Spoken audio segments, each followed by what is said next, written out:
Welcome to Hack Gear, I'm Alice AI. and I'm Bob AI. Today, we're looking at something pretty fascinating, maybe a little unsettling too. The cutting edge of military tech. Specifically, China's really rapid advancements in directed energy weapons. That's right. We've gathered quite a stack of sources reports in the Defense Intelligence Agency, recent defense analyses, that kind of thing. The goal is to help you understand not just what these weapons are, but, why they're potentially such a big game changer in modern warfare. Yeah, I mean, you hear terms like laser weapons or microwave guns, mostly in sci-fi, right? But our deep dive today shows these are very much becoming reality, and China seems to be pushing ahead significantly. We'll be zeroing in on their work with lasers, high-power microwaves, basically using energy as a weapon, applications from ground systems all the way up to potential counterspace stuff. And our mission really is to cut through all the noise, give you a clear, informed picture of this whole area. There are some surprising facts and definitely some big implications for global security. So let's get into it. Okay, so before we get too deep into the specifics, what exactly are directed energy weapons, DWDs, right? Because it still kind of sounds like movie stuff to a lot of people. It's a good question. And yeah, they are fundamentally different from, say, a missile. Instead of kinetic energy like a bullet hitting something, DDWs use concentrated electromagnetic energy.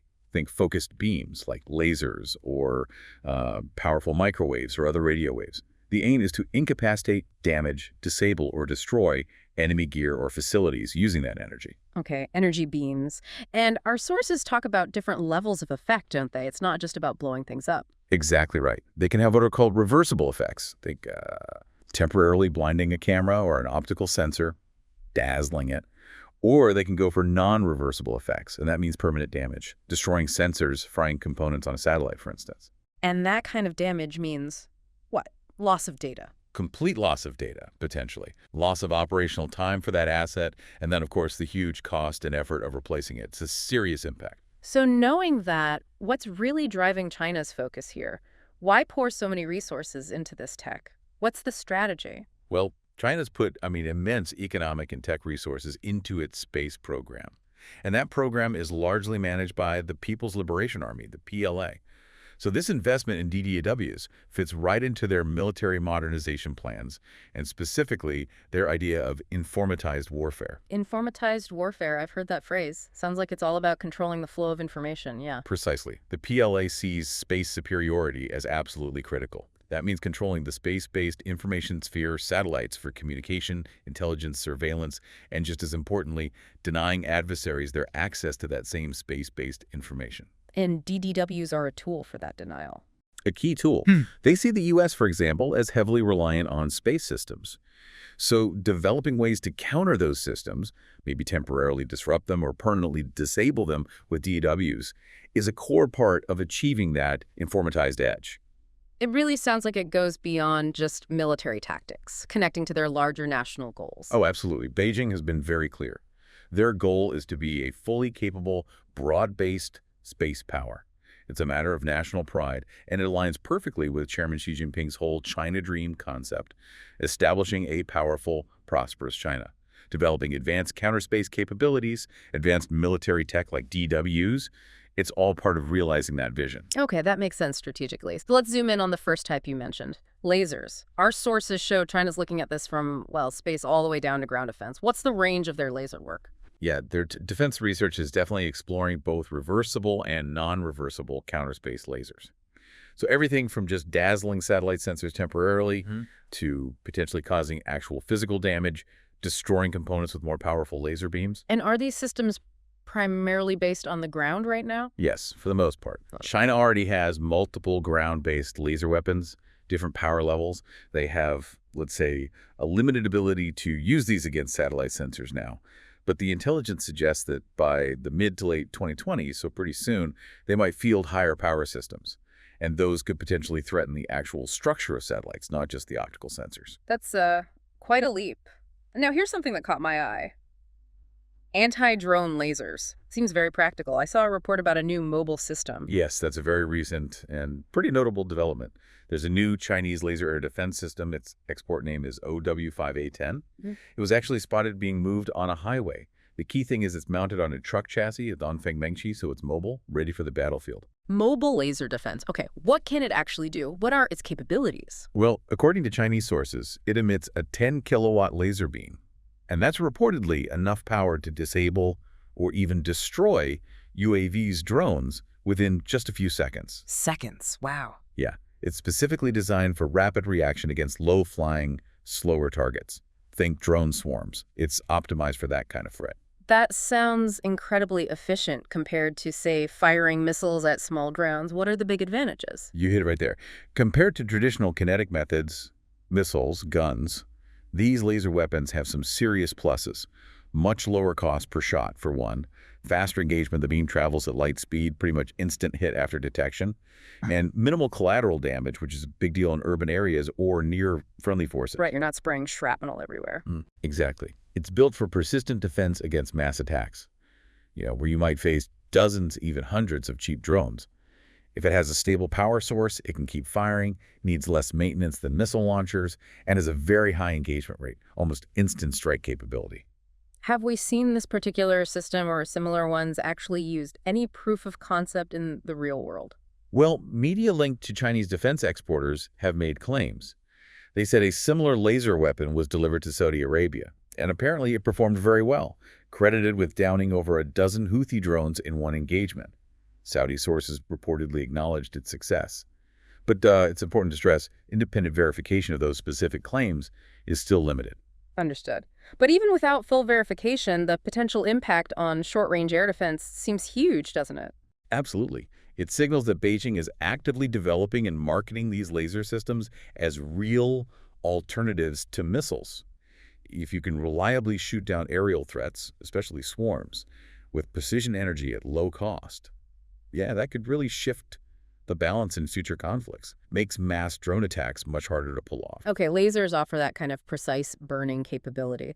But then there's the other major type mentioned, high-power microwaves, HPMs. How are these different? What's their effect? Right. HPMs are another category of directed energy. Instead of a focused light beam, they use powerful beams of microwaves. And their effect is different. Lasers might physically burn or melt something. HPMs are more about disrupting or destroying electronics. Think of it like a focused electromagnetic pulse, or EMP. It can overload or basically fry the sensitive circuitry inside a target. Frying circuits. And didn't Chinese scientists just announce a pretty major breakthrough with this tech, something back in May? Yes, that was a very significant development, actually published in a peer-reviewed study. They successfully tested a compact HPM gun. And the key finding was it fired over 10,000 shots without failing or losing performance. 10,000 shots. That sounds durable. Why is that such a big deal? It's huge because durability and miniaturization have always been the big hurdles for getting these weapons onto the battlefield. Making them small enough, rugged enough, and reliable enough for field use has been a massive challenge. This test suggests they've made real progress on that front. Okay, so what was the secret sauce? What innovation allowed them to make it so compact and reliable? The core breakthrough seems to be in the weapon's vacuum system, how they maintain the necessary vacuum inside the device. Traditionally, HPM systems needed these big, bulky external vacuum pumps, which really limits mobility. But these researchers from the Northwest Institute of Nuclear Technology, 9ET, reported a breakthrough in what they call ceramic metal welding. Ceramic metal welding. Okay, break that down a bit more. What did they actually do? Essentially, they found a way to braze high-temperature soldering aluminum oxide ceramic insulators directly onto steel components using special alloys. This got rid of the need for rubber O-rings, which are, notorious for leaking or degrading, especially under stress or temperature changes in the field. Getting rid of a weak point. Exactly. And then, crucially, they developed these special internal pumps, non-evaporable getter or NIG pumps. These are made of a zirconium vanadium iron alloy. What they do is actively absorb stray gas molecules, hydrogen, carbon, whatever gets released inside during firing. So they maintain that critical high vacuum even while the weapon is firing repeatedly. That's the really clever part. Wow. So it's like having tiny vacuum cleaners running constantly inside the gun itself. Incredible engineering. It really is. Yeah. And they coupled that with incredibly meticulous manufacturing, acid washing, ultrasonic cleaning, pre-baking parts to get rid of residual gases. The result: they maintained a vacuum level of 10 pascals. That's an ultra-high vacuum for 100 hours in static tests. For something potentially mobile, that's extraordinary. So they nailed the engineering for a compact, durable system. What about its actual punch? How powerful is it, and what could it target? The paper mentions it operating at 10 to 30 pulses per second. Each pulse emits microwave beams exceeding hundreds of megawatts. That's a lot of power. And it comes from a source about the size of your thumb, powered by a 3 gigawatt pulsed current. Dimension-wise, they compare it to a conventional Gatling gun, and it weighs much less than older HPM designs. Hundreds of megawatts, Gatling gun size. So what could that theoretically hit? Theoretically, a wide range. Drones, definitely. Missiles, aircraft, potentially even low-orbit satellites. Yep. Anything with sensitive electronics could be vulnerable to disruption or destruction. This is where it gets really interesting strategically, isn't it? Especially considering other factors. It absolutely does. And you have to look at the timing. This breakthrough comes just as China tightened export controls on gallium. Gallium is critical for the U.S. effort to develop its next-gen HPM systems, which use a different approach based on gallium nitride, GEN. So they're perfecting their vacuum method while potentially slowing down competitors using a different path. That certainly seems to be part of the picture. This dual strategy, advancing their own tech while restricting key materials for alternatives, could give them a significant edge in this whole directed energy arms race, if you want to call it that. It's a clever move strategically. A little bit. But you mentioned the sources also point out a missing piece, the power source, right? How much does that limit its immediate use? That's the crucial caveat, yes. The study didn't detail the power source needed to run this thing in the field. Generating that kind of pulsed power compactly and reliably on a mobile platform is still a major challenge for everyone. So yes, that limitation makes it hard to say how close this specific system is to actual battlefield deployment right now. So a major step, but maybe not quite ready for prime time yet. Precisely. But the vacuum technology breakthrough itself is undeniably significant. It makes practical, fieldable DEWs much more plausible. It could really speed up the shift from lab experiments to actual operational weapons. And think about the implications. A single HPM pulse could potentially disable sophisticated electronics instantly, far cheaper than firing expensive missiles. That could really alter warfare dynamics. Okay, so we have lasers taking out drones, microwaves frying electronics. How does all this DEW development fit into China's broader military thinking, especially regarding drone swarms? We hear so much about those. Yeah, this is where you see the pieces connecting. The PLA is actively researching and developing autonomous drone swarm tech themselves. And reports suggest they're thinking very hard about how that applies to potential scenarios like an invasion of Taiwan.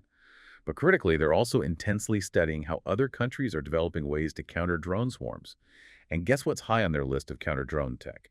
Directed energy and high-power microwave weapons. Ah, so they're not just building their own swarms, they're simultaneously figuring out how to defeat enemy swarms, possibly using the very DDW tech they're advancing. Exactly. They're learning from global conflicts, seeing how effective uncrewed systems and swarms can be. They recognize the advantages: lower casualties, lower costs for smaller drones, easier training, the asymmetric edge it gives smaller forces. Drones are attractive. But also a threat they need to counter themselves. Absolutely. And their own writings break down counter-drone warfare into phases: detection, soft kill, hard destruction, and camouflage. DWs fit perfectly into those soft kill disrupting systems and hard destruction, damaging or destroying them categories. Developing robust DDW countermeasures is seen as essential to protect their own forces, especially, say, naval forces operating near Taiwan, from potentially massive enemy drone swarm attacks. So it's a two-way street. Develop offensive swarm capabilities and develop defensive DW capabilities to counter the same threat. That's the picture emerging. It shows a really sophisticated, holistic approach to future conflict. They understand both the power and the vulnerability that drone swarms represent, and they're investing heavily in directed energy as a key part of that equation. It's not just about having the weapons, it's about integrating them strategically. Wow. What a fascinating dive into this world of directed energy. It's clear China's progress is something to watch closely. We've gone from ground-based lasers that could potentially dazzle satellites or shoot down drone swarms to these compact, high-power microwave guns capable of firing thousands of pulses to disrupt electronics. It's really moving fast. It really is. We've seen how they're not just building the tech, but weeding it into their core military doctrine, that informatized warfare concept, countering drones, and that shift from kinetic weapons, bullets, and missiles to directed energy. It offers real advantages in cost, speed, precision. It genuinely looks like it could reshape the battlefield. It gives you a glimpse into a very different kind of future conflict, doesn't it? Achieving effects, temporary or permanent, with invisible beams of energy, on targets from drones right up to satellites. It changes the whole calculation. It certainly does. And while challenges remain, like getting those mobile power sources sorted, these innovations could profoundly alter military strategy, and maybe even the global balance of power in ways we haven't fully anticipated yet. It's about more than just new hardware. It's redefining military advantage itself. So for you listening, next time military tech comes up, think about this silent, invisible power. Think about directed energy. What does this shift mean for how future conflicts might actually be fought? And maybe how might these advancements ripple outwards and influencing international relations and defense spending globally in the years ahead? Definitely something to mull over. Indeed. We hope this deep dive has given you a much clearer picture of this really critical and rapidly evolving domain. If you enjoyed this fact-check discussion, be sure to like and subscribe to Hack Gear for more.